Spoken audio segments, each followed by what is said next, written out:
So last class तक हमने magnification, derivation of lens formula, numericals, multiple lens पर numericals, ये सब डिस्कस कर लिया था।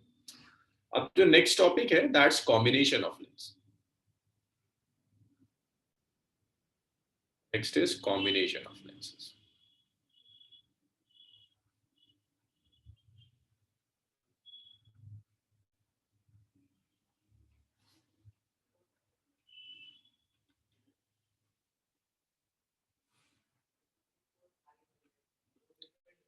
तो देखिए कॉम्बिनेशन ऑफ लेंसेज में मतलब ये टॉपिक सिलेबस से हट गया, ये लास्ट ईयर ही हट गया था, बट स्टिल कुछ एक दो न्यूमेरिकल्स कर लेते हैं, बहुत टफ चीज नहीं है, जरूरी चीजें आपको आनी चाहिए।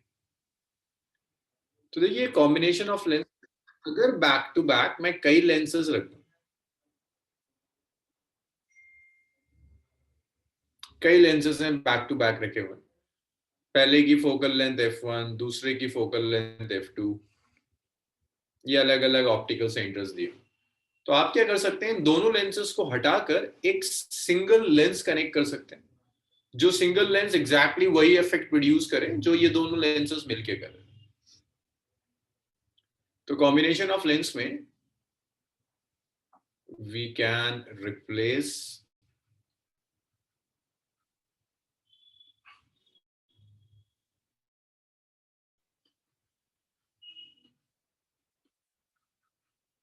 individual lenses with an equivalent lens.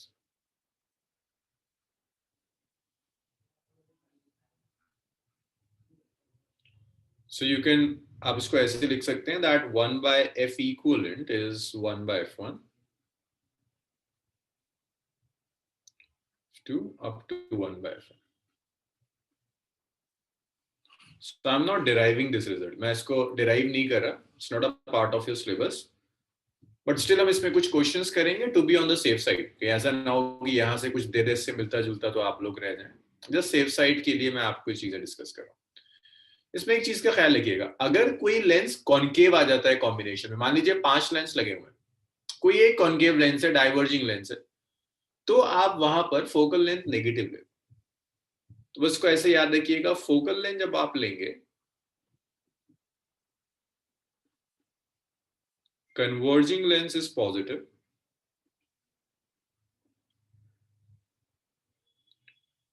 Converging का मतलब है कॉन्वेक्स लेंस जो होगा उसकी फोकल लेंथ पॉजिटिव होगी। लेकिन अगर आप डाइवर्जिंग लेंस लेते हैं, देखिए डाइवर्जिंग लेंस का एग्जांपल है, अगर आपने कॉन्केव लेंस ले लिया, नेगेटिव हो जाएगा। और एक चीज और याद रखिएगा, इक्विवेलेंट फोकल लेंथ, अब मान लीजिए आपने कुछ कॉन्वेक्स लिए, कुछ कॉन्केव लेंसेज लिए, अब एक लेंस आया, अब आपको ये डिसाइड करना है कि भाई ये कंबाइन कर कर जो लेंस बना है ये कन्वर्जिंग है या डाइवर्जिंग है। ऐसे ही होगा ना, आपने कुछ कॉन्वेक्स लेंसेज लिए, कुछ कॉन्केव लिए, कंबाइन कर दिया, एक सिंगल लेंस बन गया। जैसे यहाँ पर कंबाइन करने का मतलब ये नहीं मिक्स कर दिया, मतलब एक के साथ एक रख दी।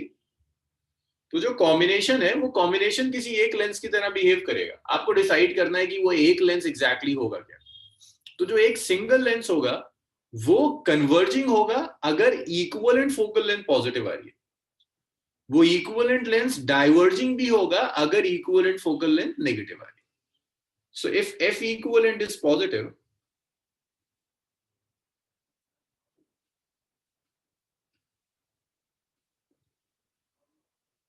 अगर एफ इक्विवेलेंट पॉजिटिव है then system is converging,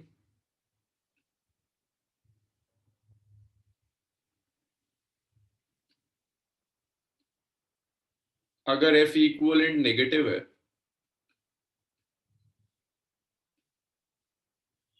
तो सिस्टम डाइवर्जिंग।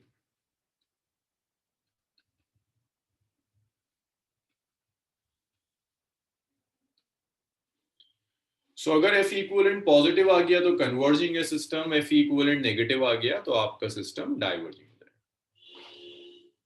क्वेश्चंस भी देख लीजिए।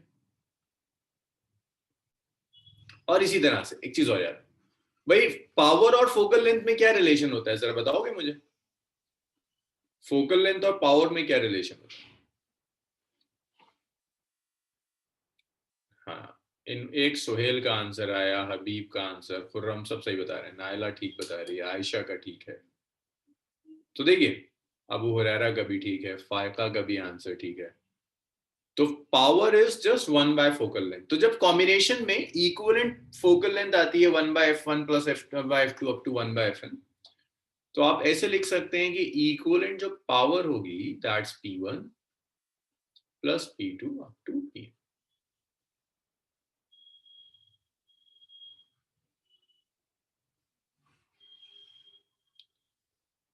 एक चीज का और ख्याल रखिएगा कि अगर कोई लेंस कन्वर्जिंग है तो उसकी पावर पॉजिटिव होगी, अगर कोई लेंस डाइवर्जिंग है तो उसकी पावर नेगेटिव होगी। इसी तरह से जब हम मैग्निफिकेशन लेंगे,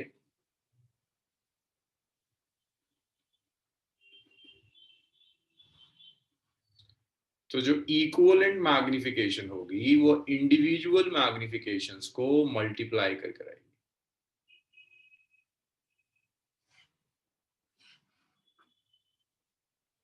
तो इक्विवेलेंट मैग्निफिकेशन इंडिविजुअल मैग्निफिकेशंस के मल्टीपल से आती है, तो इसे आप यहां से आपकी इक्विवेलेंट मैग्निफिकेशन आ जाएगी। तो याद देखिएगा, फोकल लेंथ ऐड होती है बट मैग्निफिकेशन ऐड नहीं होती, मैग्निफिकेशन मल्टीप्लाई होती है। चलिए इतना लिख लीजिए।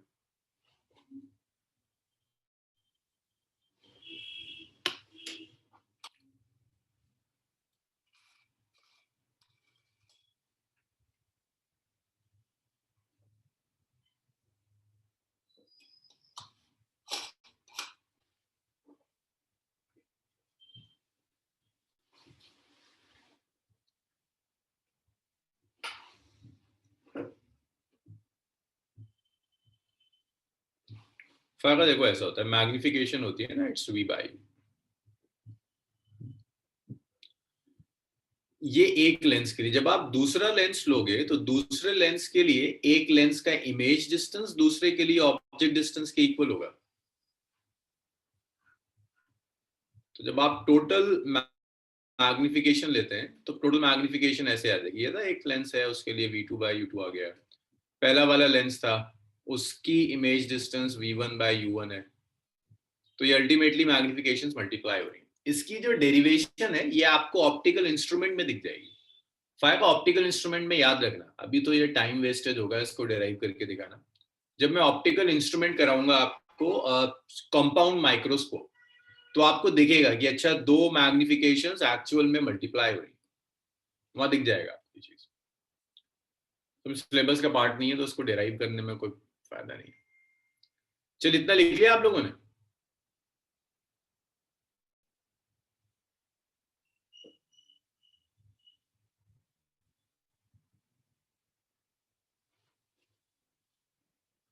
इसको मैं रब कर रहा हूँ।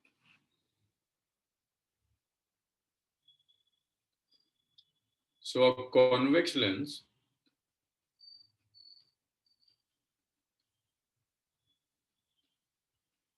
of power 10 diopter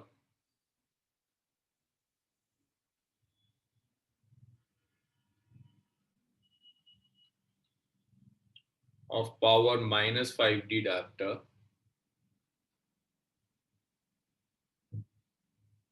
are placed in contact.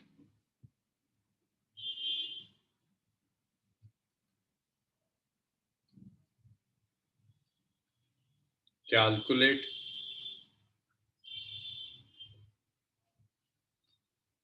power of combination. Also focal length of combination.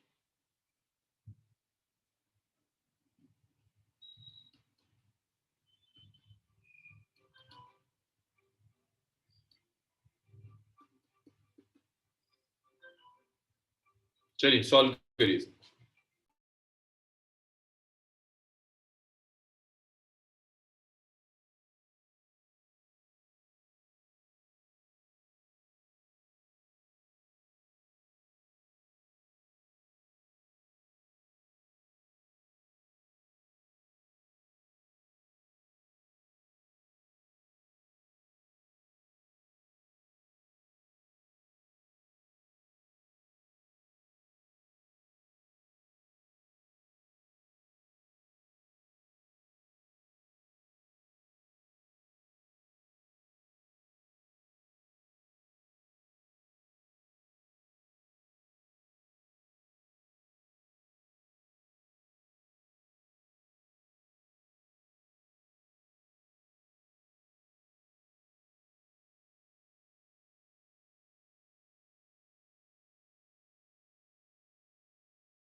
ये आया कुछ आंसर?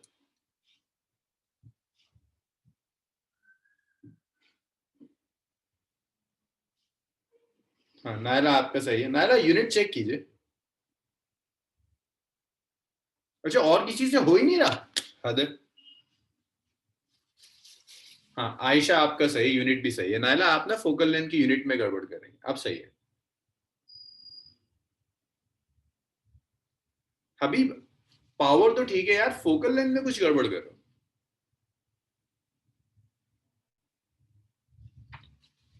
तुबा पावर ठीक है। सुहेल, सुहेल कुछ गड़बड़ है, आंसर में कुछ गड़बड़ है, चेक करो एक बार। जिशान, फायका, खुर्रम, माज। हाँ जीशान पावर ठीक है। यस रेहान पावर ठीक है।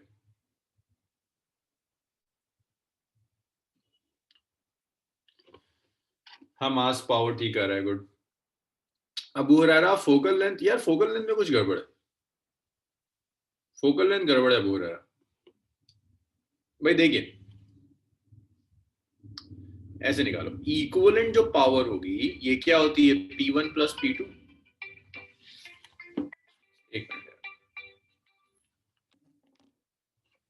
तो तुम लिख सकते हो कि जो इक्विवेलेंट पावर होगी that's P1 which is 10 minus 5 which is equal two plus 5 that, ये इक्विवेलेंट पावर।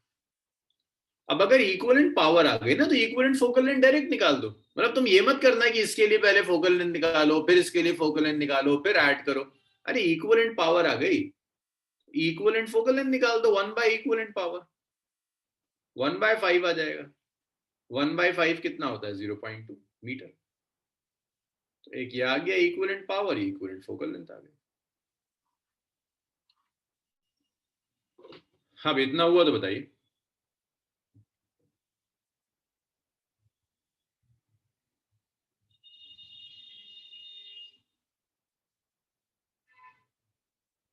ठीक है।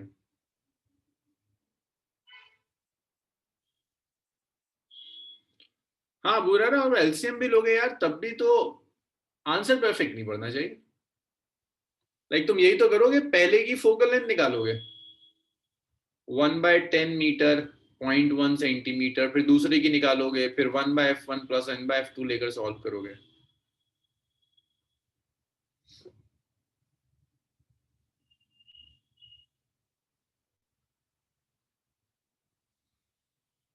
चलिए इतना लिखिए। अबू हुरैरा समझ में आया? एलसीएम लेने के बाद अबू हुरैरा आंसर नहीं चेंज होना चाहिए। अगर आप इंडिविजुअल फोकल लेंथ निकालते हैं फिर ऐड करते हैं तब भी आंसर में इफेक्ट नहीं आना चाहिए।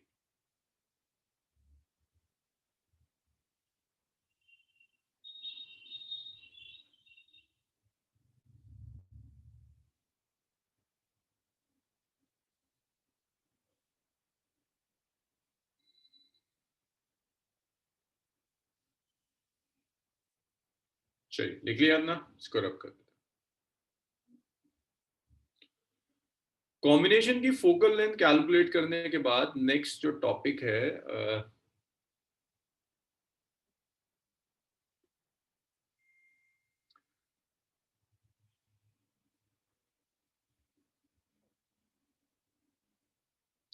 यार इस साल ना इन्होंने सिलेबस रिड्यूस कर कर बहुत मुश्किल में डाल दिया है। अब ये लेंस प्लस मिरर कॉम्बिनेशन है, ये पिछले साल सिलेबस में था। इस साल इन्होंने मिरर हटा दिया है, लेकिन इसके बारे में कुछ नहीं लिखा कि लेंस प्लस मिरर सिलेबस में है या नहीं। तो यहां भी मैं रिस्क नहीं लेना चाह रहा, मैं आपको लेंस एंड मिरर के क्वेश्चंस करा। तो लेंस प्लस मिरर के लिए मिरर के बेसिक्स याद होंगे जो हमने डिस्कस कर लिए थे। लाइक हमने मिरर पढ़ा था, रिफ्लेक्शन बेसिक मैंने आपको पढ़ाया था। तो उसमें जो पहला क्वेश्चन आता है उसके लिए नोट याद रखो, ये कंसेप्चुअल भी बन जाता है। वो कहता है एक मिरर है, प्लेन मिरर। भाई जिन टॉपिक्स में कंफ्यूजन होता है ना, मैं उनको भी करा रहा हूँ कि सिलेबस में हो तो अच्छा है, ना हो तो कोई नुकसान नहीं होगा। जो टॉपिक्स क्लियर कट है कि हट गए उन्हें तो छोड़ सकते हैं, लेकिन कंफ्यूजन वाले टॉपिक्स करते हुए चलते हैं। तो ये मिरर लिया और इस मिरर के ऊपर आपने एक लेंस रख दिया।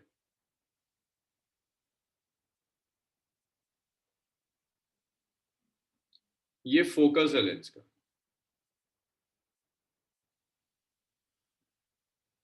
This is focus of lens.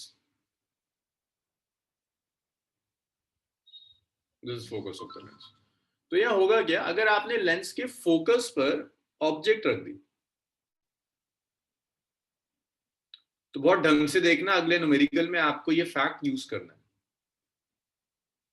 तो भाई ऐसे लेंस पर रेज इंसिडेंट कर दिया आपने, किसी को याद है अगर फोकस पर ऑब्जेक्ट रखी है तो लेंस से रिफ्रैक्ट होने के बाद रेस के साथ क्या होता है? किसी को कुछ याद है थोड़ा सा भी कि अगर लेंस के फोकस पर ऑब्जेक्ट रख दी तो लेंस से रिफ्रैक्ट होने के बाद रेस के साथ क्या होगा?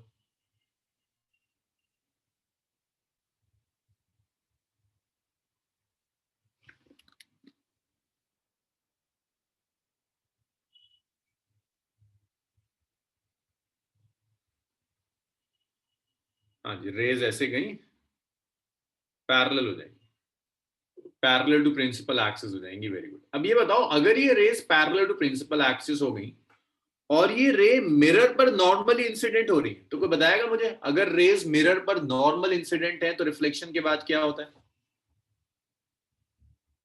अगर मिरर पर मैंने रेज को नॉर्मली इंसिडेंट कर दिया तो रिफ्लेक्शन के बाद क्या होगा? अरे गुड, हबीब का आंसर सही है, नायला का आंसर सही है, अरमान ठीक बता रहा है, बहुत बढ़िया। भाई अगर मिरर पर रे को नॉर्मली कर दिया, ये बाकियों के आंसर्स क्यों नहीं आ रहे? फायगा, आयशा, तुबा। हाँ तुबा का सही है, सोहेल सही बता रहा है। ये बाकी सब सो रहे हैं क्या? हुमा? नहीं जीशान वापस आ रही मिरर से रिफ्लेक्ट होकर।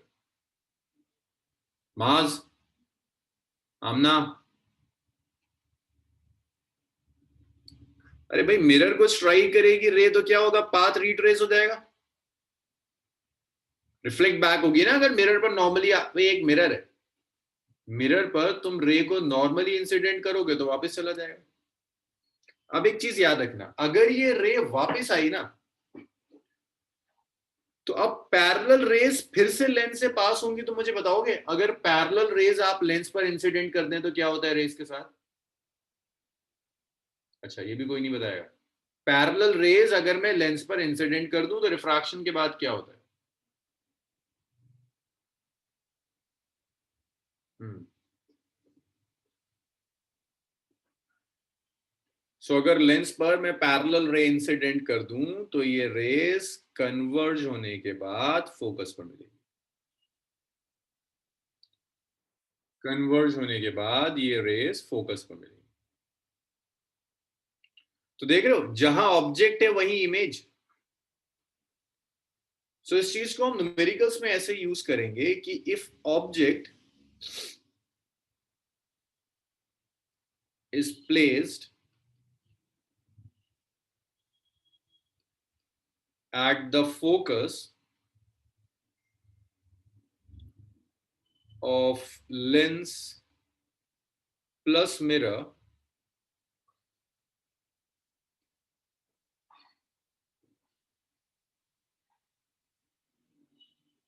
then image will coincide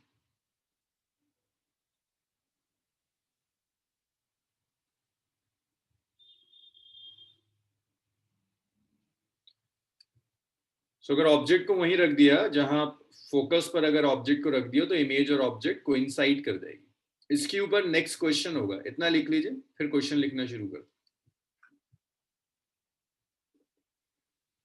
इतना लिखिए, मैं न्यूमेरिकल जब तक लिखना शुरू करता हूँ।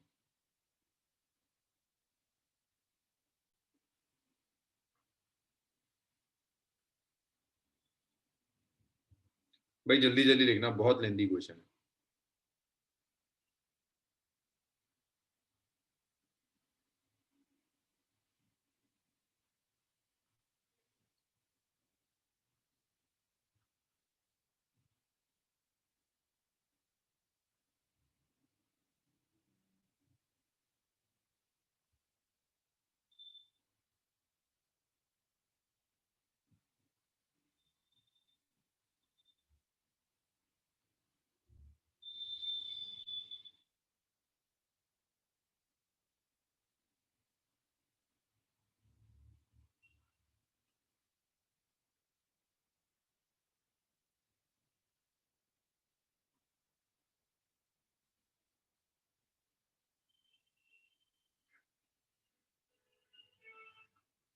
भाई ये क्वेश्चन लिखते रहिए, एनसीईआरटी की प्रॉब्लम है।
इसे लिख लीजिए, फिर डिस्कस करेंगे।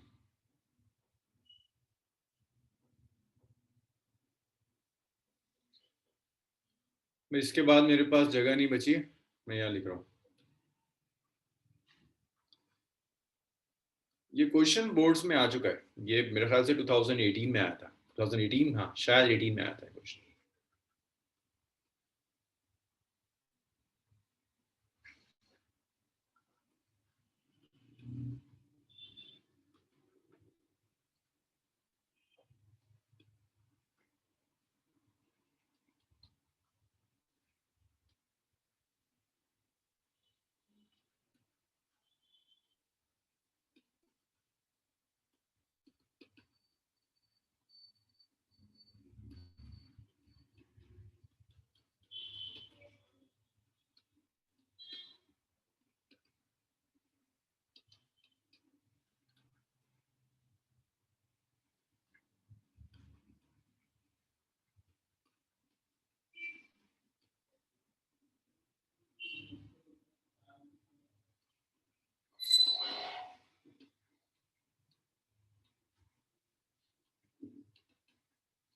भैया आप क्वेश्चन लिख लें तो मुझे बताइएगा।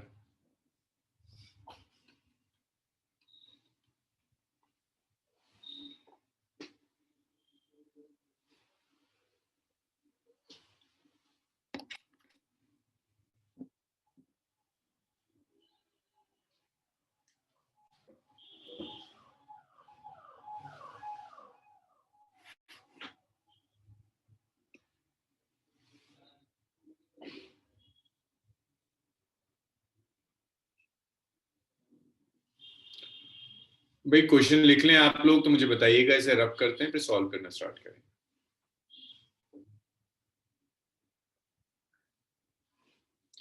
सुहेल ने लिख लिया, सब लिख चुके हैं? अरमान,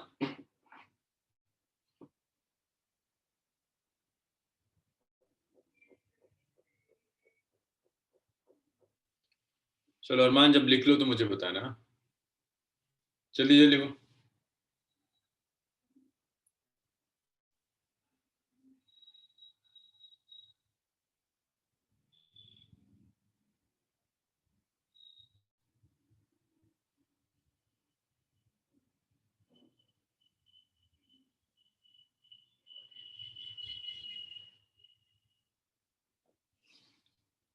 अरमान आप लिख लें तो मुझे बताइएगा, अभी का वेट कर रहा हूँ।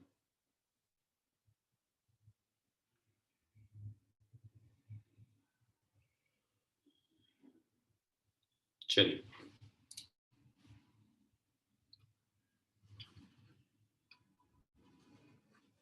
सुनिए, देखिए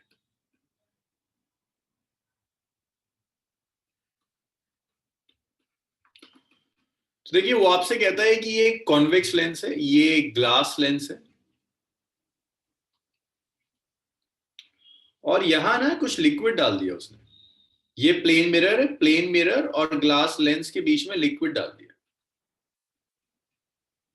तो आपको बहुत साफ दिखना चाहिए कि अब दो लेंस बन गए।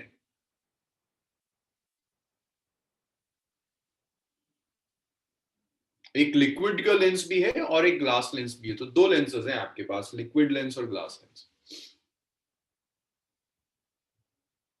लिक्विड लेंस है और ग्लास लेंस है आपके पास, और ये आपका प्लेन मिरर है।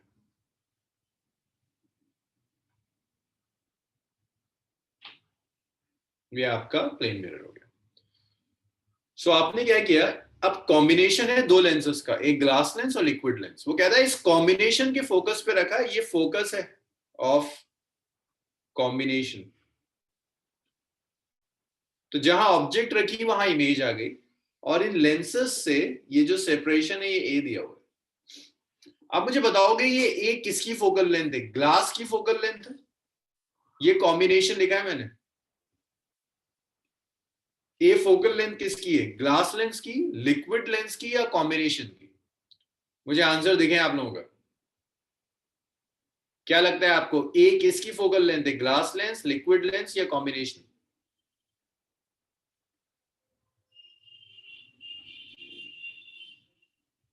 सुहेल सही है, खुर्रम, आयशा ना, खुर्रम का गड़बड़ है, आयशा का ठीक है, अरमान का गलत है, आमना का ठीक है, हबीब का ठीक है, फायका ठीक कह रही है, हुमा का ठीक है, सखलेन का गलत है, तुबा ठीक कह रही है, अबू हरारा गलत है। भाई देखो, ये फोकस किसका है? कॉम्बिनेशन का फोकस है ना। जहां ऑब्जेक्ट है वही इमेज कहां बनेगी? जब कॉम्बिनेशन का फोकस लोगे। जब तुम कॉम्बिनेशन का फोकस लोगे तो लेंस से जो डिस्टेंस होगा फोकस का, उसी को फोकल लेंथ कहते हैं। ये फोकल लेंथ भी तो कॉम्बिनेशन की आएगी। जब ये कॉम्बिनेशन का फोकस है तो लेंस से कॉम्बिनेशन के फोकस तक का डिस्टेंस क्या होगा? F equivalent.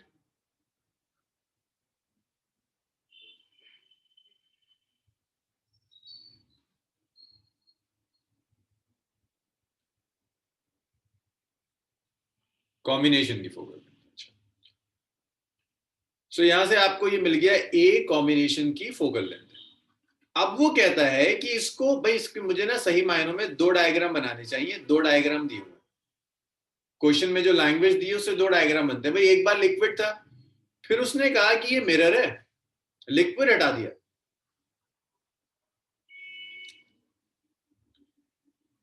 लिक्विड हटा दिया, सिर्फ मिरर है, प्लेन मिरर,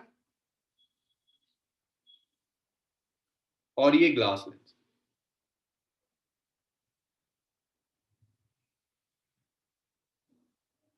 मिरर है और ये ग्लास लेंस। अब ये ऑब्जेक्ट और इमेज फिर से कोइंसाइड कर रहे हैं। अब मुझे बता दोगे किसका फोकस होगा?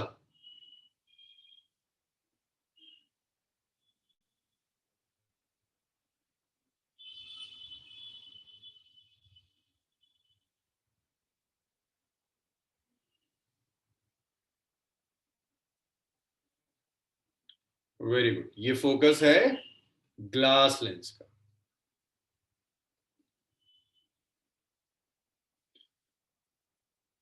और ये डिस्टेंस आपको डी दिया है क्वेश्चन में, दैट मींस ग्लास लेंस की फोकल लेंथ दी हो गई।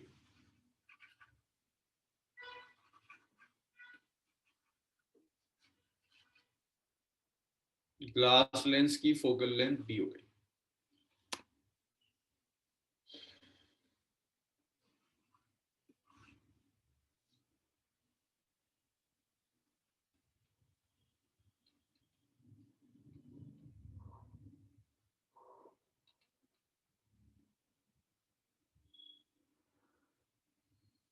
ग्लास लेंस की फोकल लेंथ दी हो गई।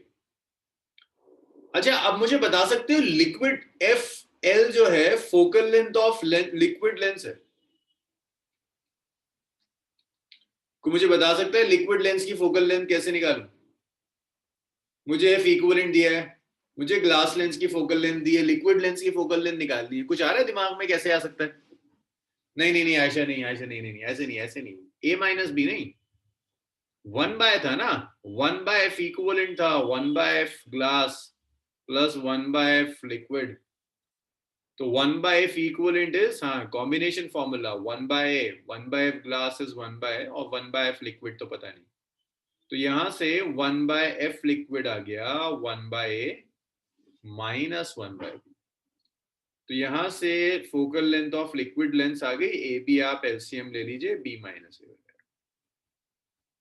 सो यहाँ फोकल लेंथ ऑफ लिक्विड आ गई, it's A B by B minus, this is focal length of the lens of liquid which is A B by B minus. यहां तक बताइए कोई डाउट है, क्लियर है ना?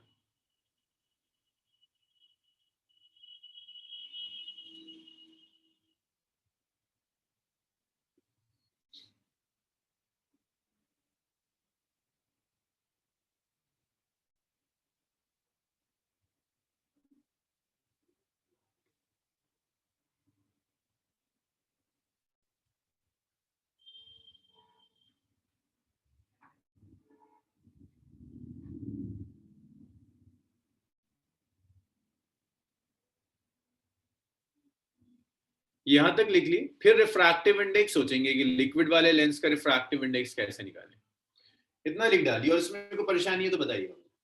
आपको लिक्विड लेंस की फोकल लेंथ नहीं चाहिए, रिफ्रैक्टिव इंडेक्स चाहिए लिक्विड का, यहां तक लिखिए, फिर सोचते हैं लिक्विड का रिफ्रैक्टिव इंडेक्स कैसे है।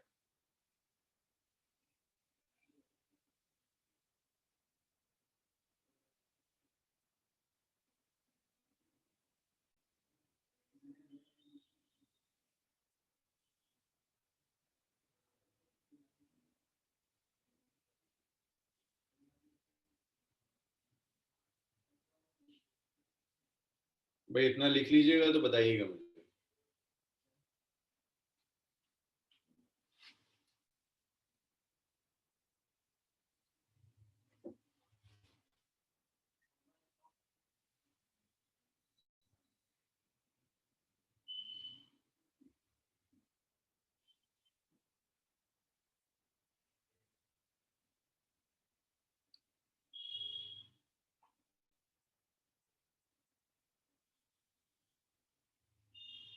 चलिए सबने लिख लिया, ओके।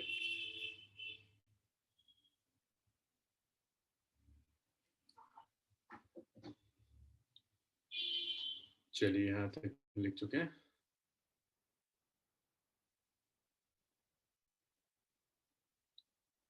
इसे मैं रब कर रहा हूँ, अरे नहीं सॉरी, इसकी तो जरूरत है। सो देखिए ये जो लिक्विड लेंस है ना,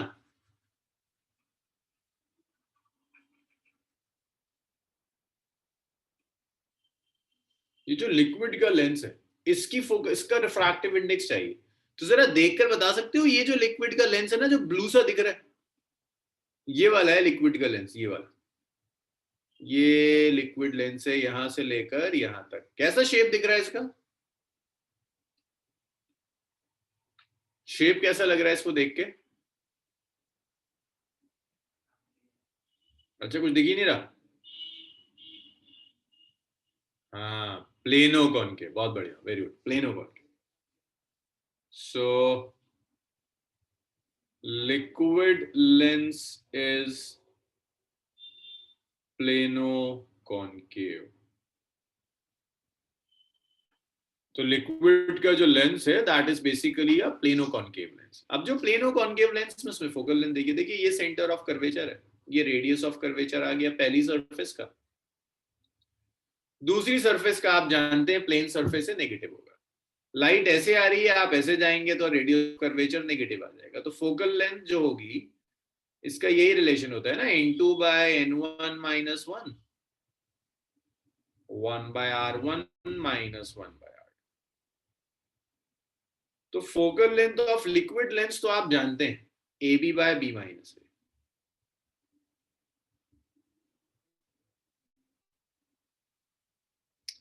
n1 एयर है 1, n2 लिक्विड का रिफ्रैक्टिव इंडेक्स जो बेसिकली आप कैलकुलेट करना चाहते हैं, r1 जो है that's minus r, r2 infinity,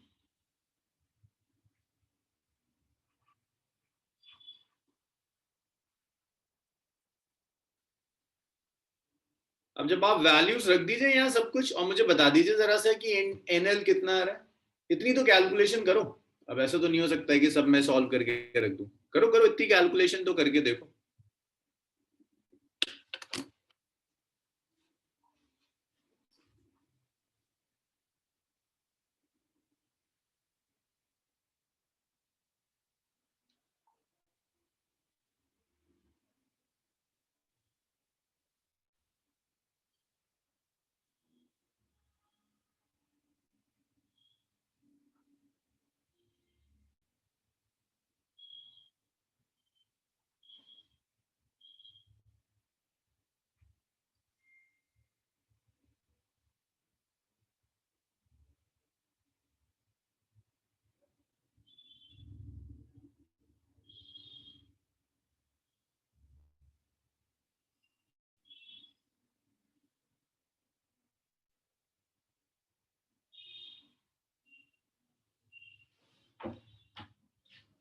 अरे बता दो जरा सा रिफ्रैक्टिव इंडेक्स कितना आ रहा है।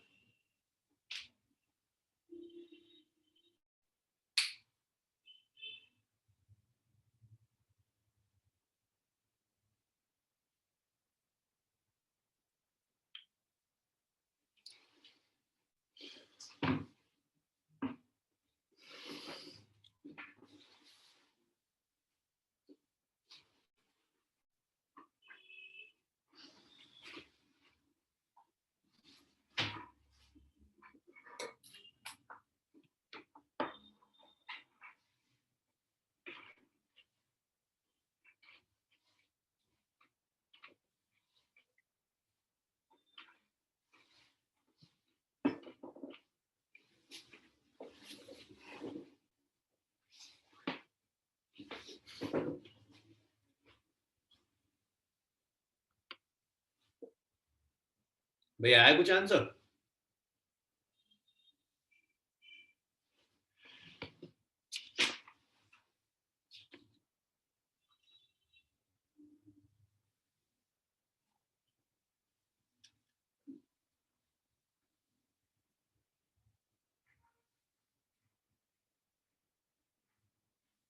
तू का कुछ गड़बड़ है बच्चे, थोड़ा सा गड़बड़ है। कहीं तुम इनवर्स इनवर्स करना भूल रहे हो।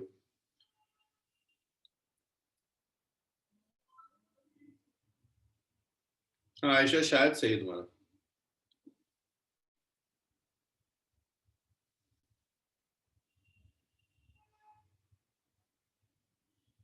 तू एक बार चेक करना, कुछ गड़बड़, छोटी सी कोई गड़बड़ कर रहे हो, कहीं इनवर्स वगैरह करना भूल गए हो।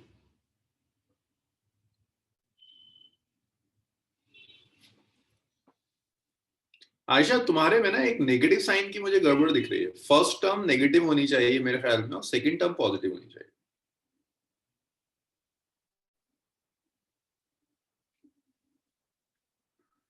हबीब डिनोमिनेटर में कुछ नहीं है।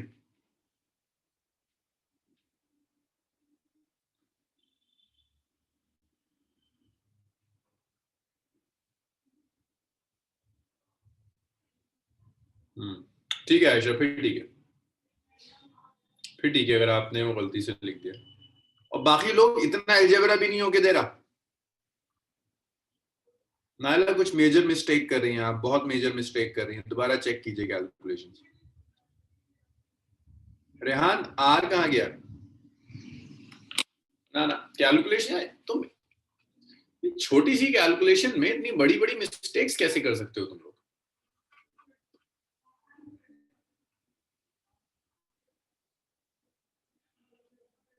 हाँ अब भी कुछ गड़बड़ है रेहान। देखो अगर मैं यहाँ वैल्यू रखूं, एफ एल है ना, A B by B minus A, one by F L चाहिए, तो ये होगा B minus A by A B.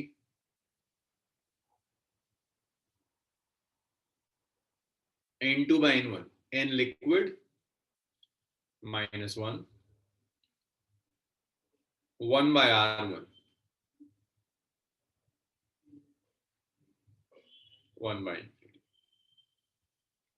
तो ये आ गया B minus A by B is refractive index of liquid minus one into minus one by R. इसको इधर ले जाओ तो ये आएगा B minus A bye B multiplied by minus R refractive index of liquid -1, इसे लेफ्ट में ले जाऊं तो B - A by AB with a minus sign R, और इस -1 को लेफ्ट में ले जाओ यार, +1 हो जाएगा।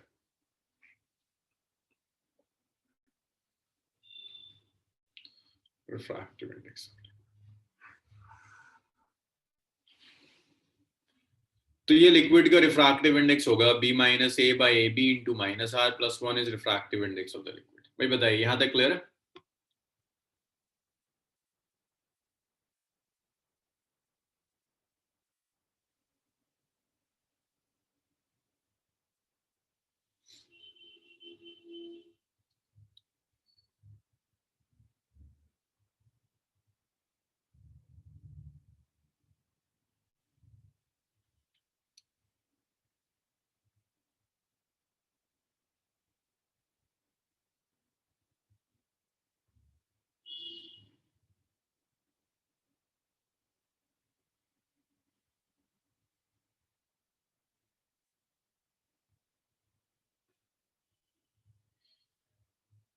चलो वेरी गुड, इसे फिर मैं रब कर देता हूं, एक न्यूमेरिकल और, बस उसके बाद लेंस खत्म, हम प्रिज्म स्टार्ट करें।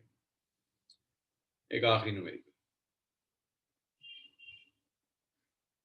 भाई जितने क्वेश्चंस मैं आपको करा रहा हूं ना, अगर आप इतने भी कर कर एग्जाम में चले जाएं, आप अपनी तरफ से कुछ ना करें, सिर्फ यही पढ़कर यही डेरिवेशन यही न्यूमेरिकल्स कर दें, तो बहुत कम वहां ऐसा होगा जो आपको नहीं आता होगा।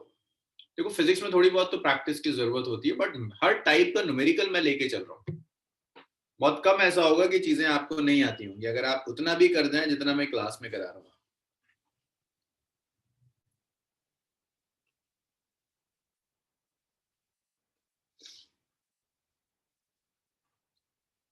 The image of an object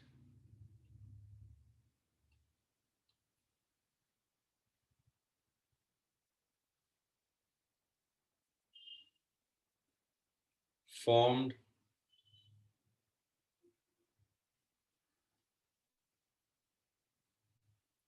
by combination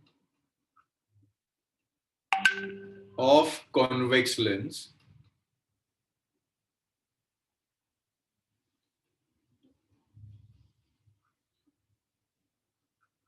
of focal length f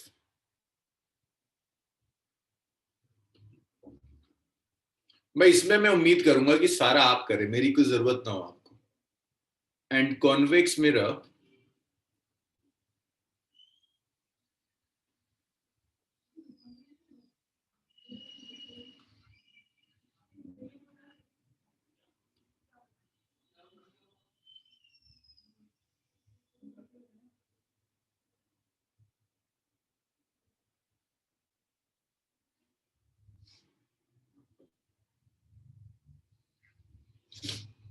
position of image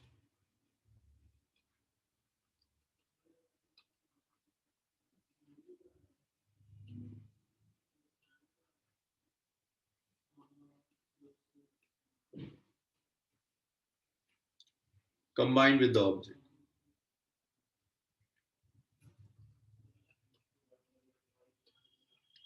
Calculate R in terms of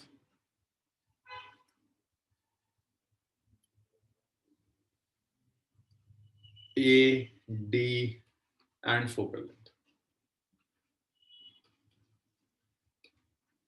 तो देखिए एक रे डायग्राम मैं आपको बना के दे रहा हूं, ये लेंस है आपका कॉन्वेक्स लेंस, ये ऑब्जेक्ट है आपके, ये डिस्टेंस ए दिया हुआ है ऑब्जेक्ट डिस्टेंस, कॉन्वेक्स मिरर है, कॉन्वेक्स मिरर का सेंटर ऑफ कर्वेचर सी है, ये distance R, radius of curvature, ये डिस्टेंस डी दिया हुआ है।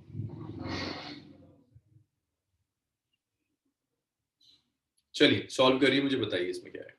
पॉइंट ऑब्जेक्ट ले लो, जरा आसान होगा। ए डी एफ सब बता दिया मैंने आपको, मुझे बता दो रेडियस ऑफ कर्वेचर कितना होगा।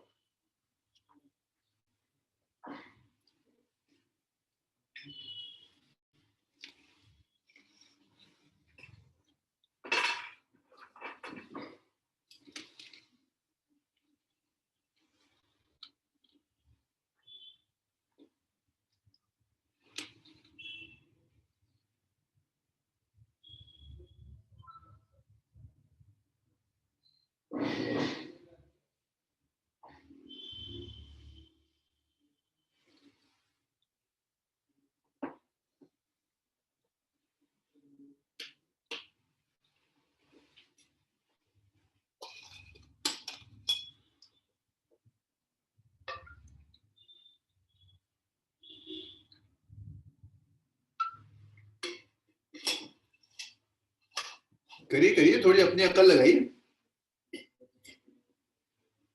बताइए आर कितना आ रहा है एडी और एफ की टर्म्स में।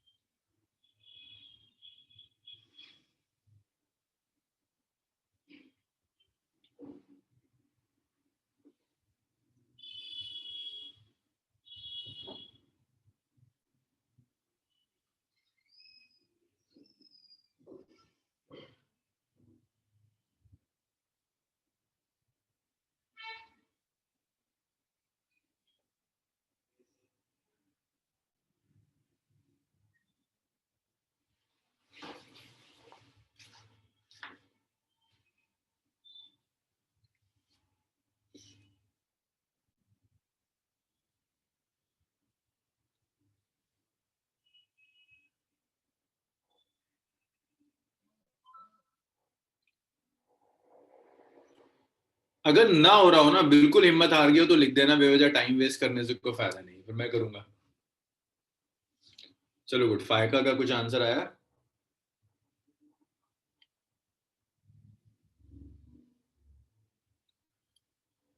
वेरी गुड फायका, फायका का सही है, बहुत बढ़िया।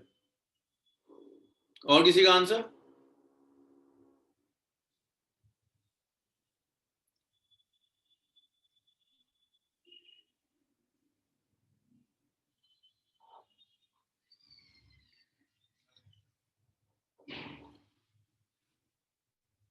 हबीब का भी सही आ रहा है, बहुत बढ़िया। फायका का भी ठीक है।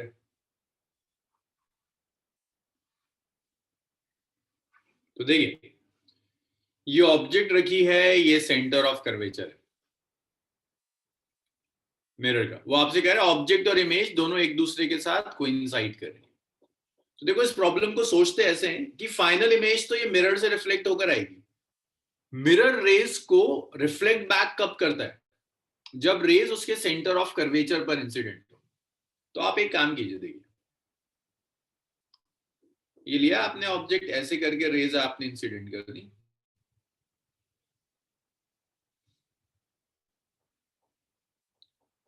और इन रेज को आपने फोकस कर दिया over the centre of curvature.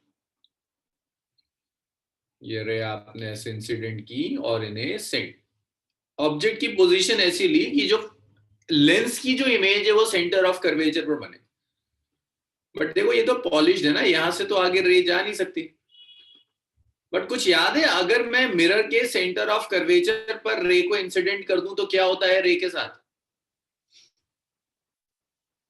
इतना याद होना चाहिए कि अगर आप रेस को सेंटर ऑफ कर्वेचर पर इंसिडेंट कर रहे हैं कॉन्वेक्स मिरर के, तो रे अपने पाथ को रिट्रेस कर जाएगी। जरा नोट्स उठाकर देखिएगा, डाइवर्ज नहीं, अगर सेंटर ऑफ कर्वेचर पर इंसिडेंट कर दिया तो रिट्रेस कर जाएगी अपने पाथ को, जहां से आई थी दोबारा वहीं चली जाएगी।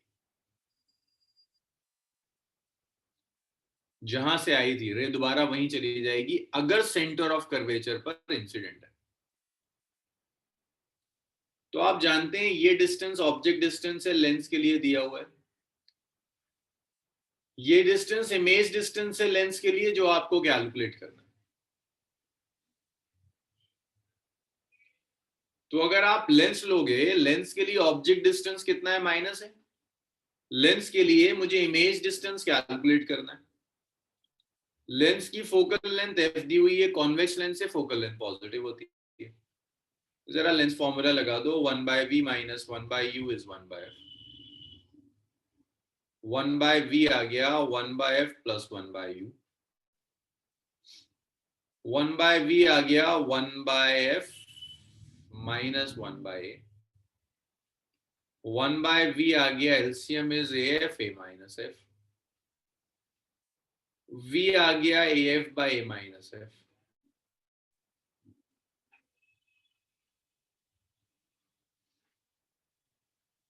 तो ये जो v है इसे आप लिख सकते हैं d plus are.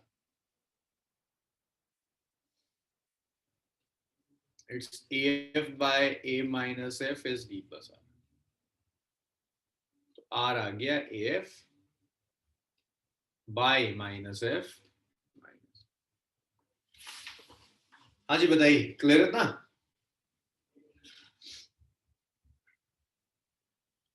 A minus F.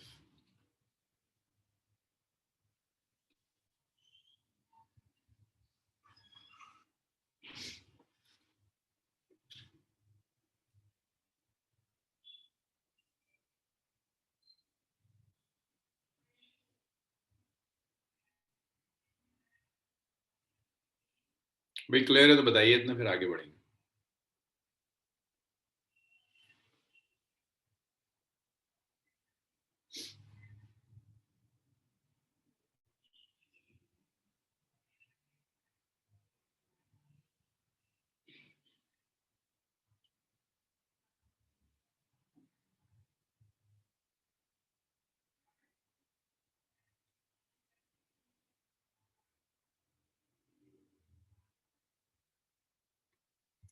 अरे भाई बता दो, इतना हो गया, रब करूं इसे?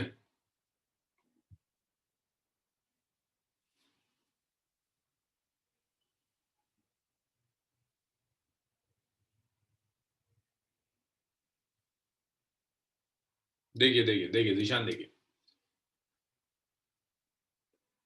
निशान, यहां से लेकर यहां तक का जो डिस्टेंस है वो v है। यहां से लेकर यहां तक उसने d दिया हुआ है, और मिरर से लेकर सेंटर ऑफ कर्वेचर तक r हो रहा है। तो ज्योमेट्री से लिखा है मैंने, ये v इन दोनों के सम के इक्वल है। हाँ भाई जीशान बताइए, क्लियर हुआ?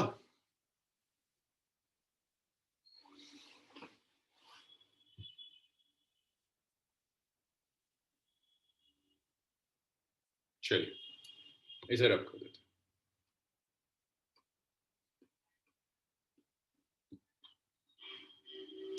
तो यहां तक तो हो गया, लेंस खत्म। लेंस से रिलेटेड कुछ भी ऐसा नहीं है जो मैंने छोड़ा हो, ये सब बात कर लेंगे।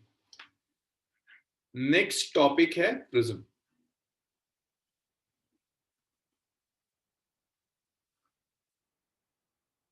प्रिज्म में आपको बेसिकली डिस्पर्जन पढ़ना होता है। तो पहले तो यही देख लो कि प्रिज्म होता क्या है।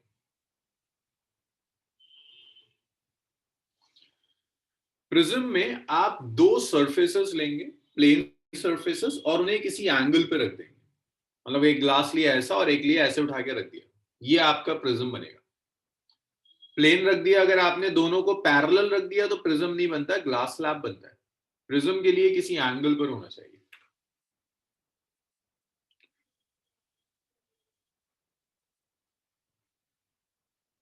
So it consists of two plane surfaces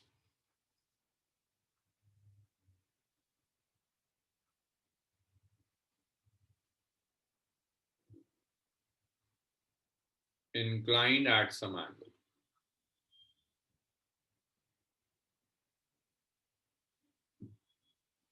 so prism में दो प्लेन सरफेसेस होंगी जिन्हें आपने किसी एंगल पर इंक्लाइन कर दिया है, उसे आप प्रिज्म कहेंगे।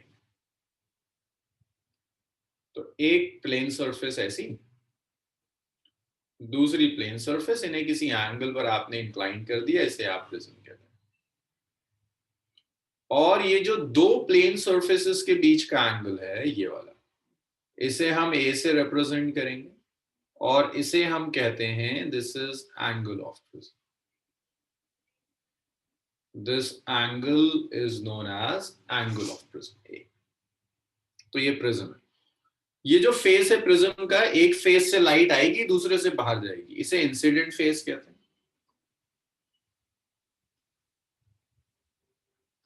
इसे इमर्जेंट फेस कहते हैं।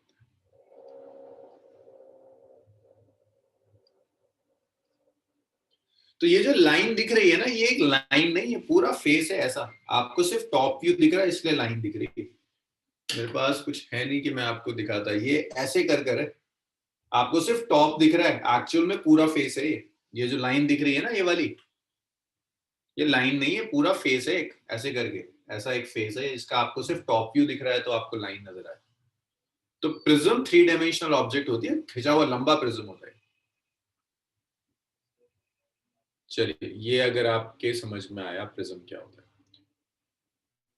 प्रिज्म में ये एंगल ऑफ प्रिज्म है, दो रिफ्रैक्टिंग फेसेस के बीच में जो एंगल होगा उसे एंगल ऑफ प्रिज्म कहते हैं। मैं हमेशा एंगल ऑफ प्रिज्म को ए से रिप्रेजेंट किया करूंगा, तो इसको मैं ए लिख रहा हूं ना, this A is basically angle of prism. इतना लिख लो, फिर से रब करेंगे, फिर देखेंगे प्रिज्म में डेविएशन कैसे आता है।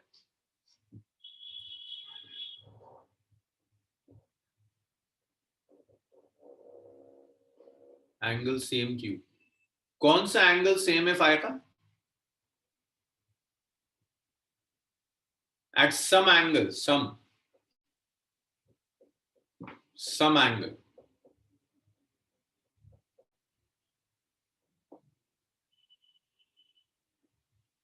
फाई का सम है, सेम नहीं, सम।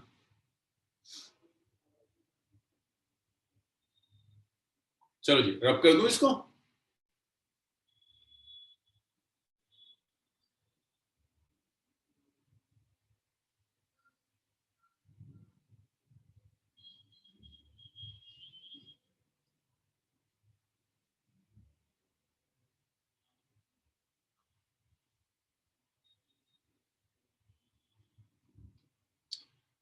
देखिए, अगर आपको एक प्रिज्म दिया हुआ है, उस प्रिज्म से आपको डेविएशन कैलकुलेट करनी है, तो आपको डिसाइड करना है आप प्रिज्म से डेविएशन कैलकुलेट करेंगे कैसे।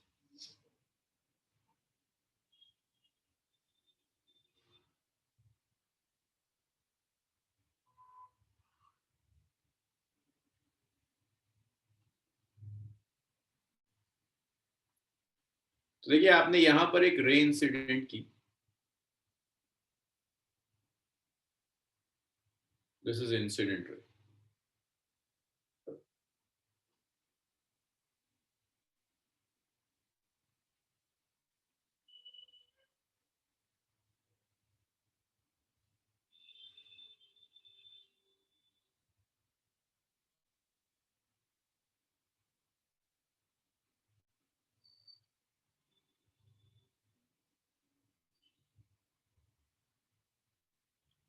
ये है एंगल ऑफ इंसिडेंस,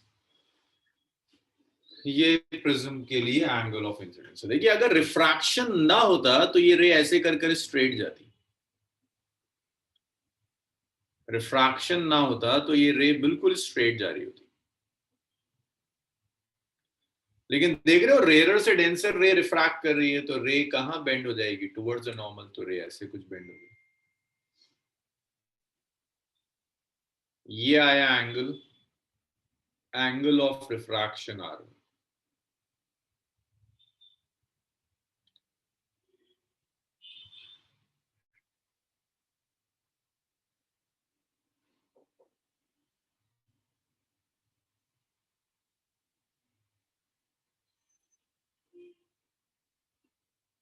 ये जो एंगल है इसे R2 कह दिया, फिर ये डेंसर से रेयर जा रही है, तो ये रे ऐसे बेंड हो गई।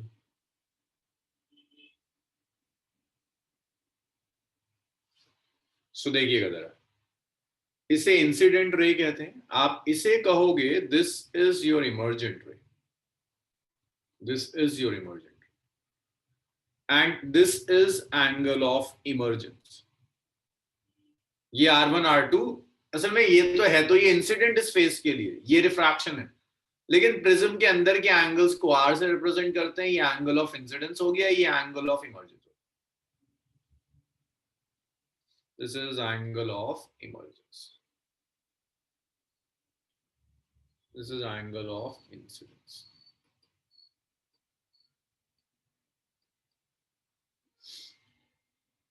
ये दोनों एंगल ऑफ रिफ्रैक्शन।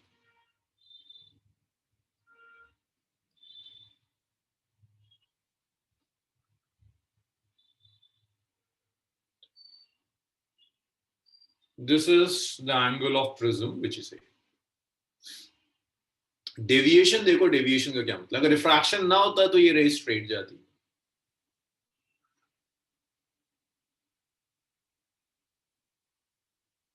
रिफ्रैक्शन हुआ तो ये रे ऐसे इमर्ज कर गई। तो इंसिडेंट रे और रिफ्रैक्टेड रे के बीच में जो एंगल है, this angle is angle of deviation. This delta is known as angle of deviation.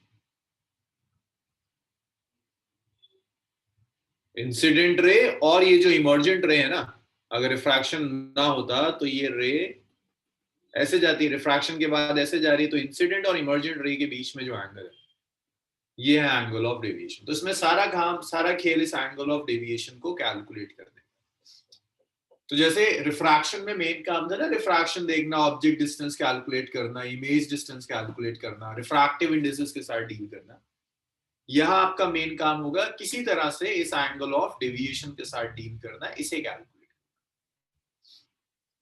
अब एक चीज और देखिए, n1 हमेशा सराउंडिंग का रिफ्रैक्टिव इंडेक्स है. प्रिज्म के रिफ्रैक्टिव इंडेक्स को मैं n2 कह दूंगा.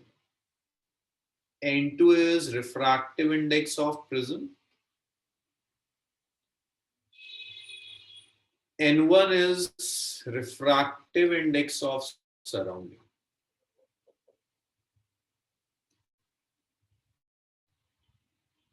n2 by n1 को आप n लिख दीजिए. This is refractive index of prism with respect to surrounding. तो अगर प्रिज्म में ना कहीं भी n लिखता है, इसका मतलब है कि प्रिज्म का सराउंडिंग की रिस्पेक्ट, ज्यादातर मतलब इनफैक्ट 90% केसेस में सराउंडिंग एयर है. प्रिज्म के 90% केसेस के अंदर सराउंडिंग हमेशा एयर होगी. लेकिन मैं बहुत जनरल लेके चल रहा हूँ कि कुछ और हुआ तो n1 लग दो. n2 by n1 को आप n कह दो, refractive index of prism with respect to surrounding. और ये जब डायग्राम बनाया ना, इसे बहुत बड़ा बनाइएगा, इसमें बहुत कुछ लिखना है, बहुत कैलकुलेशन जो मैं इसी से करूंगा, बड़ा बनाइएगा इसे.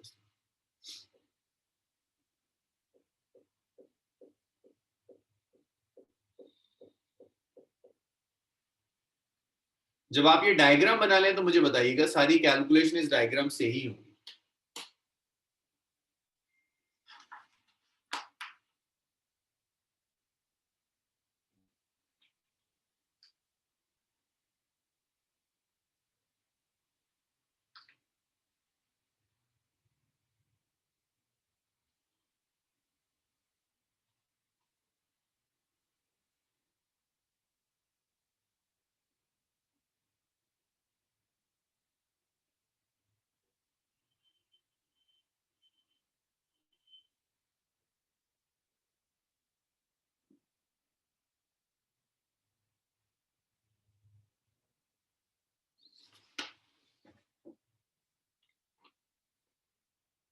चलिए, सबने लिख लिया.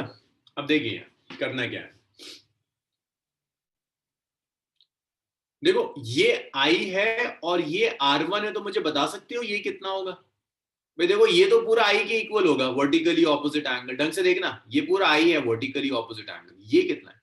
This one, this small angle.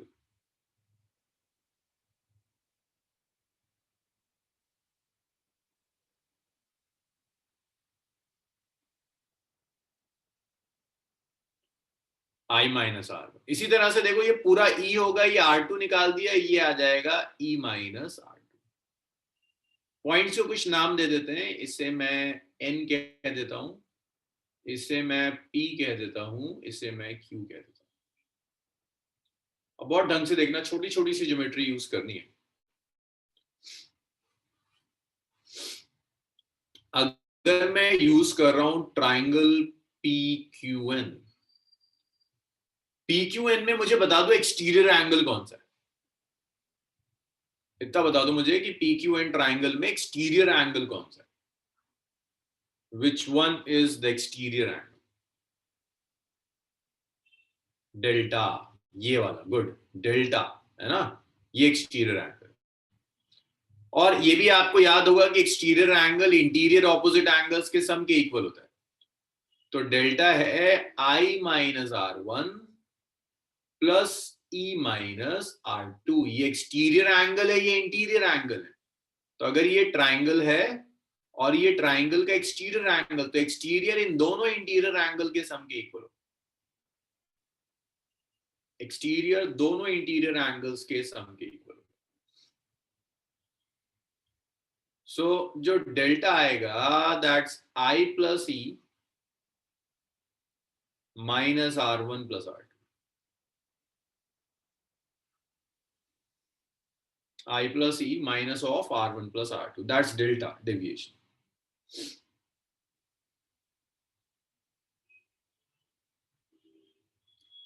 अगर इसे मैं आगे ले जाऊं और आगे ले जाने के बाद इसे यहां मिला दूं और इसे मैं कुछ लिख दूं, मान लो B लिख दूं, तो देखो तुम्हें एक क्वाड्रिलेटरल नजर आता है?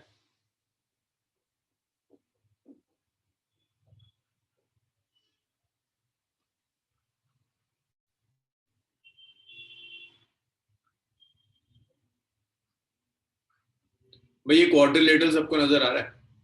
APQ, APBQ, क्वाड्रिलेटरल दिखा?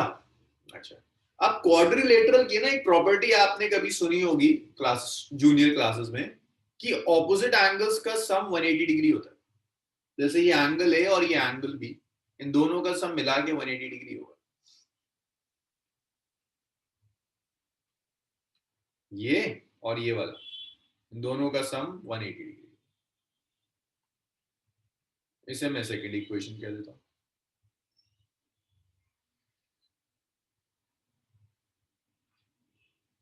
दो का सम 180 डिग्री के इक्वल है। अच्छा मुझे एक चीज और बता दो यार,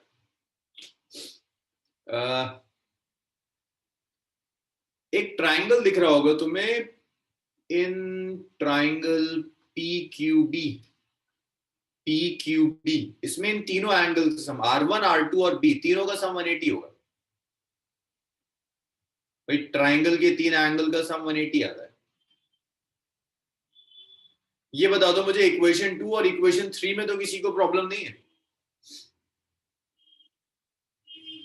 कहीं कोई प्रॉब्लम 2 और 3 में तो नहीं है?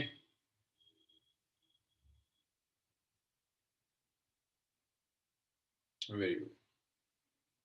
तो इक्वेट कर लो यार, 2 और 3 को इक्वेट कर लो। तो जब आप 2 और 3 को इक्वेट करेंगे ना, तो आप लिख सकते हैं angle A plus angle B is R1 plus R2 plus angle B. तो एंगल बी से एंगल बी कैंसिल हो गया, R1 प्लस R2। अब एंगल ए को मैं जस्ट ए लिख रहा हूं, इतना लिख डालो। चार इक्वेशंस आ गई। अब इनको यूज करके जरा डेविएशन एक्सप्रेस करेंगे। इसमें कोई परेशानी है तो बताइएगा।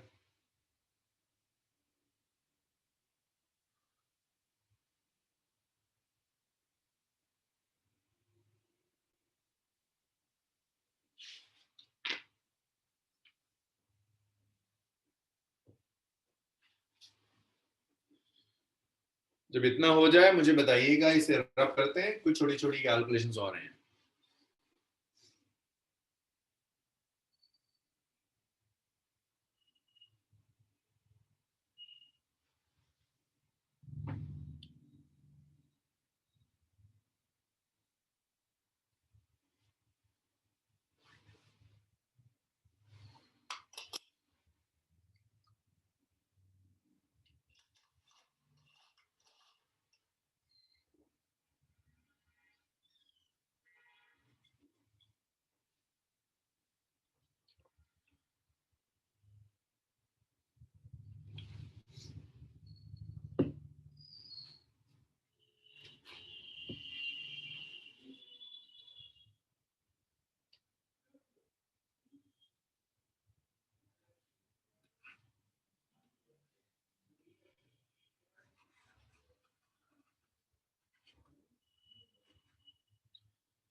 आप एक छोटा सा काम कर सकते हैं, आप 4 को 1 में रख सकते हैं। 4 को आपने 1 में रख दिया ना, तो डेल्टा आ जाएगा I plus E minus, equation number 5। I plus E minus है इक्वेशन नंबर 5। तो ये भी डेविएशन का रिलेशन है और ये भी डेविएशन का रिलेशन है, आपको दोनों रिलेशन याद होने चाहिए।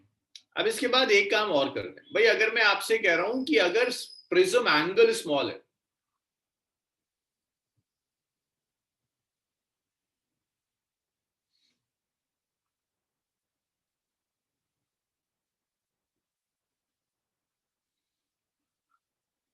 अप्रोक्सीमेशन यूज कर रहा हूं मैं आपसे कह रहा हूं ये अप्रोक्सीमेशन यूज कीजिए। अगर एंगल ऑफ प्रिज्म स्मॉल है तो देखिए आप क्या कर सकते हैं, स्नेल्स लॉ लगाते हैं, फिर देखते हैं कहां से क्या बनेगा।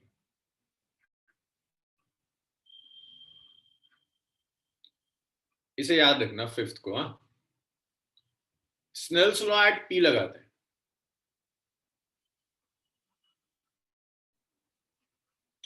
सो ये n1 into sine I, n2 into sine r1, तो sine I is n2 by n1 into sin r1, n2। अब स्मॉल एंगल अप्रोक्सीमेशन है ना, तो साइन आई को आई लिख सकते हो,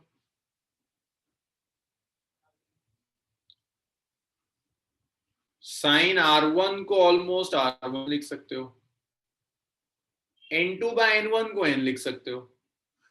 जब ये सारा यहां सब्स्टिट्यूशन कर दोगे तो ये आ जाएगा I is equal to n r1।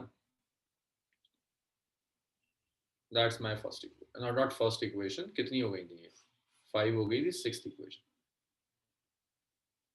भाई ये बताओ, ये सिक्स्थ इक्वेशन समझ में आ रही है? जस्ट स्नेल्स लॉ लगाया, स्मॉल एंगल अप्रोक्सीमेशन ले लिया, साइन आई को आई लिख दिया, साइन आर को आर लिख दिया, n2 by n1 को n लिख दिया। चलो वेरी गुड।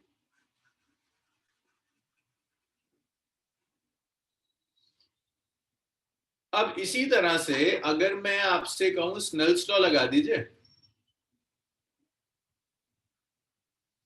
क्यू पे लगा दीजिए, तो देखो क्यू के अंदर मीडियम है n2, एंगल है r2, n2 sin r2 is n1 sin e। भाई बाहर मीडियम n1 एंगल e, सो ये आया n2 by n1 sin r2 is sin e। Small angle approximation यहां भी वैलिड होगा, n2 by n1 को n लिखते हैं, r2 is equal to e आ गया। 7, इसमें भी कोई परेशानी नहीं होगी। अब आप 6th और 7th को 5 में रख दीजिए। अच्छा इतना लिख लीजिए, फिर जगह कम है, जगह चाहिए होगी। वैसे 6th और 7th को आप खुद 5 में रखकर देखेंगे तो आपको दिखेगा कि बड़ा सिंपल सा फॉर्मूला आ जाएगा। करके देखिए।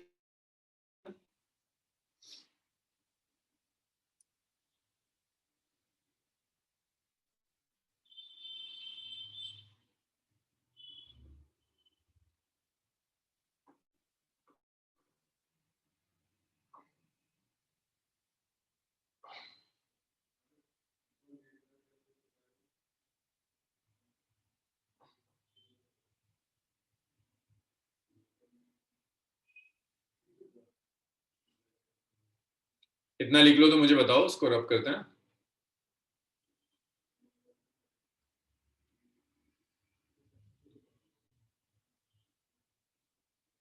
इतना लिख लीजिए, बताइएगा।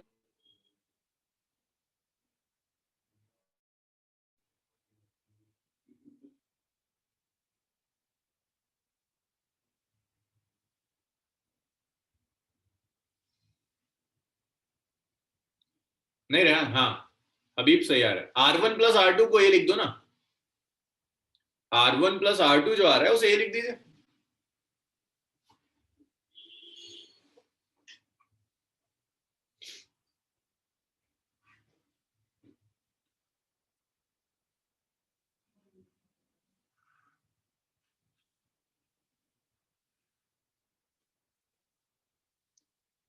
तो देखिए जब आप रखेंगे ना वैल्यू डेल्टा इज, आई को लिख सकते हो देखो nr1, ई को nr2 लिख दो,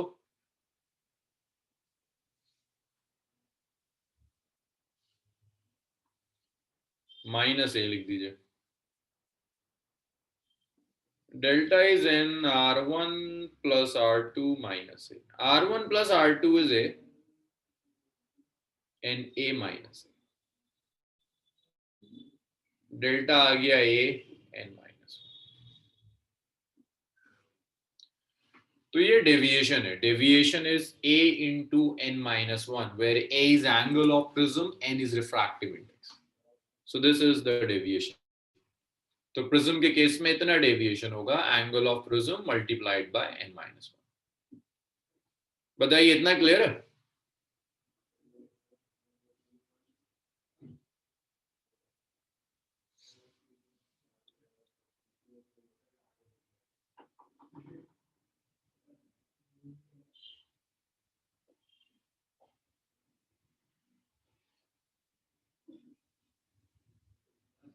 हाँ Ayesha, N refractive index prism का होगा सराउंडिंग की रिस्पेक्ट में.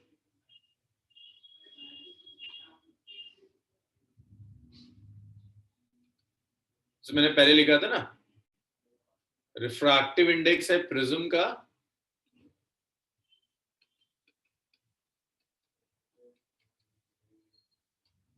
With respect to surrounding.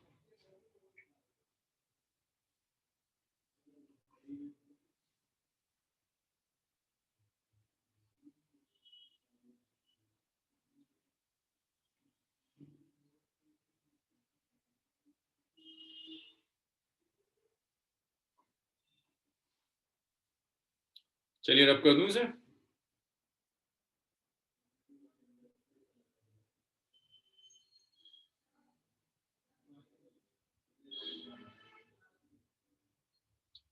बस ख्याल रखिएगा, ये आप तभी यूज करेंगे जब ए स्मॉल होगा, हमेशा नहीं. अप्रोक्सीमेशन में वैलिड है जब स्मॉल एंगल अप्रोक्सीमेशन वैलिड होगी. तो n-1 इंटू ए कहीं लिख लो अपनी लैंग्वेज में, सिर्फ तब यूज कर सकते हैं जब ए स्मॉल होगा. ऐसे नहीं कि जब दिल चाहे तब यूज कर लो, सिर्फ तब यूज होगा when A angle of prism is small.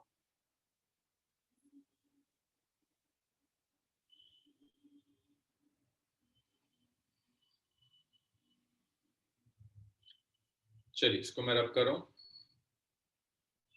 Next देखिए.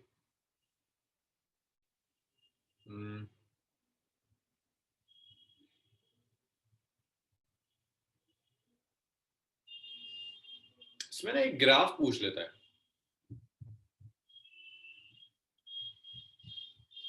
Angle of deviation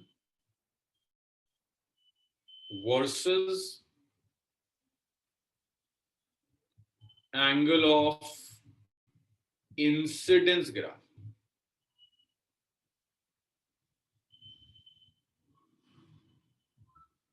Angle of deviation versus angle of incidence.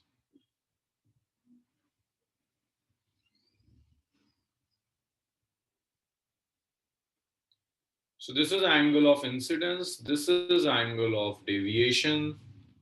Graph कुछ ऐसा आता है. अच्छा भाई, ये ग्राफ ना एक्सपेरिमेंटल है, तो मैं आपको ये इक्वेशंस नहीं करा सकता जिससे ये ग्राफ आया होगा. आपको उससे मतलब नहीं है. असल में होता क्या था, ये ग्राफ इसलिए डाला था, आपके पास ना एक्सपेरिमेंट में प्रिज्म होता है, तो वहां एक्सपेरिमेंट करते हैं जिससे ये ग्राफ आता है. तो मेरे लिए लास्ट ईयर तक बच्चों को समझाना आसान होता था. इस बार एक्सपेरिमेंट्स तो करे नहीं होंगे आप लोगों ने, तो इसको आपको ऐसे ही मानना पड़ेगा कि ये शेप है ग्राफ का. अब देखो, अगर मैं एक एंगल ऑफ डेविएशन ले रहा हूं पर्टिकुलर, तो देख रहे हो ग्राफ को दो जगह कट कर रहा है. ग्राफ को दो जगह कट करने का मतलब है दो एक्स कोऑर्डिनेट हो. एक्स कोऑर्डिनेट पर आपने क्या लिया, एंगल ऑफ इंसिडेंस. एक को आप एंगल ऑफ इंसिडेंस कहेंगे, दूसरे को एंगल ऑफ इमर्जेंस कहेंगे. मैं फिर कह रहा हूं, अगर आप कोई भी डेविएशन लोगे ना, उस डेविएशन के कोरस्पॉन्डिंग एक्स कोऑर्डिनेट दो आएंगे.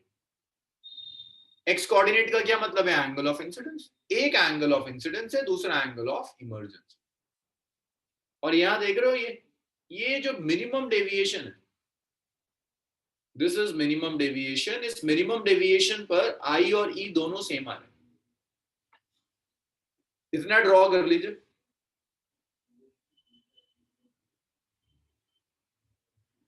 इसे तो आज हम यहीं छोड़ेंगे, नेक्स्ट क्लास में इसको कंटिन्यू करेंगे. नेक्स्ट क्लास में इसे कंटिन्यू करेंगे.